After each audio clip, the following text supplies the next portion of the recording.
परभणी जिल्ह्यामध्ये तीव्र पाणी टंचाई निर्माण झाली। पाण्याविना बंधारे, बोर, विहिरी कोरड्या ठाक पडल्यात। हंडाभर पाण्यासाठी कित्येक किलोमीटर पायपीट करावी लागते। परभणी जिल्ह्यामध्ये सध्या तीव्र पाणी टंचाई पाहायला मिळते। हंडाभर पाण्यासाठी कित्येक किलोमीटरची सध्या पायपीट करावी लागते। आणि या सगळ्या परिस्थितीचा आढावा घेतला आमचे प्रतिनिधी गजानन देशमुख यांनी। परभणी जिल्ह्यात मोठ्या प्रमाणात पाणी टंचाई निर्माण झाली। जिल्ह्यातील अनेक जी जलप्रकल्प आहेत ती सुद्धा कोरडी ठाक पडल्याचे पाहायला मिळते। अनेक प्रकल्पामध्ये पाणी नाही, त्याच पद्धतीनं भूजल पातळी खाली गेल्यामुळे ग्रामीण भागातली बोर आणि विहीर सुद्धा आटलेल्या आहेत। आपण आता मी सुद्धा पाथरी शहरातील गुलशन नगर या भागामध्ये हे ग्रामपंचायतचा एरिया, या भागामध्ये पाण्याचा कुठलाही सोर्स नाहीये।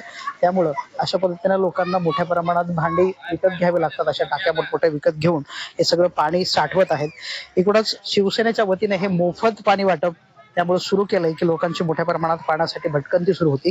अमृत नोनी गॅस्ट्रिन, अपचन, ऍसिडिटी, गॅस्ट्रबल ह्यापैकी तुम्हाला कुठलाही गॅस्ट्रिक प्रॉब्लेम झाला, उपाय एकच, अमृत नोनी गॅस्ट्रिन।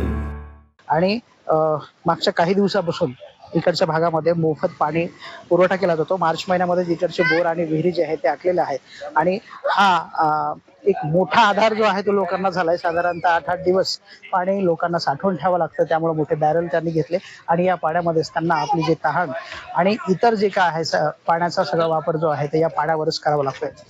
व्हिडिओ जर्नलिस्ट गणेशसह गजानन देशमुख, झी मीडिया, पाथरी, परभणी।